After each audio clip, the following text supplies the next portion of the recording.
What is up, athletes, and welcome to Brute Strength Day 162. So I can't actually remember what I did here.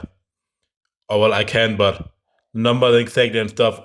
It's been so long, so I'll just try to go through this and talk about a few things because this is not a difficult training.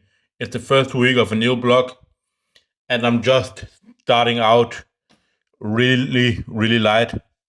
I like to keep the first week of my blocks at around, for my top set of the squats, around like API 4. And I mean, it's really low, right?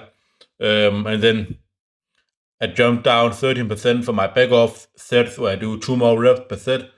So I take off 77% for, and then 3% per extra rep. So 7% plus 6%, 13%. And obviously, it's really easy, but it's just how you want the first week to be of your blocks. You want to be able to recover while still getting a sufficient stimulus. And I think a lot of people do way too much work and start out the blocks way too hard, basically. And then when they build up over the weeks, they end up getting burned out before they get all the way to their final week.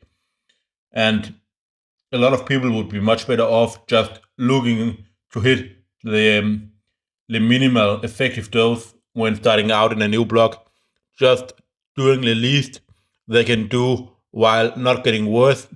So still maintaining and allowing them to recover, and then they can start pushing onwards later in the weeks. You can see here that the speed remains pretty much the same on every single rep here. It's really like clockwork, and that is how it should be in week one.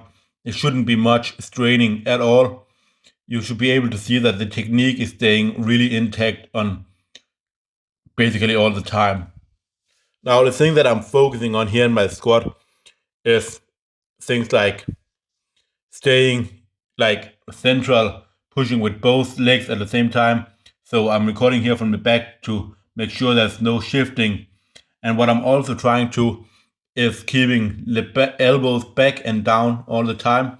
So a little bit behind my body as I start, and keeping that squeezing of the upper back, especially of the shoulder blades, to make sure I have tension constantly.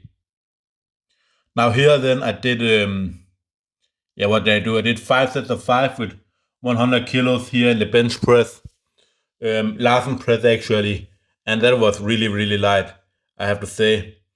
In the last set, I mean, I could probably have done or at like 110, something like that.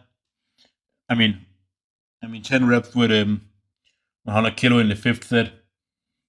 I mean, anyways, I believe it was 100 kilos. It might have been 105 actually. I think it might be. Um, so that is pretty good, I would say. If I can do 10 reps with 105 in the fifth set. So just again, really easy bench press.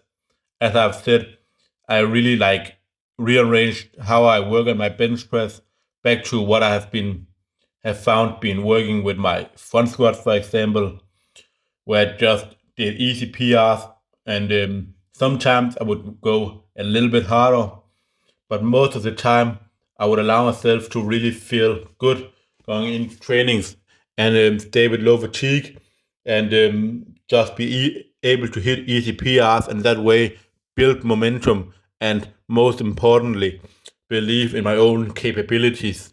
So that is the main thing that this kind of approach will do to you, but it requires a lot of practice to be able to do and really execute um, optimally, right, with perfection. So, but if you can do it, I believe it's a really good way to work. You're not really using a program, but more going on feel. And then when you have made some PR in the top set, in your top set, for example, you can then do easier work in the back off sets So even if it's only like API 4 or 5, that's okay, because it just did something new, and you got that really like feeling that you have actually improved then without totally destroying yourself. So give that a try, and I'll see you all for the next video.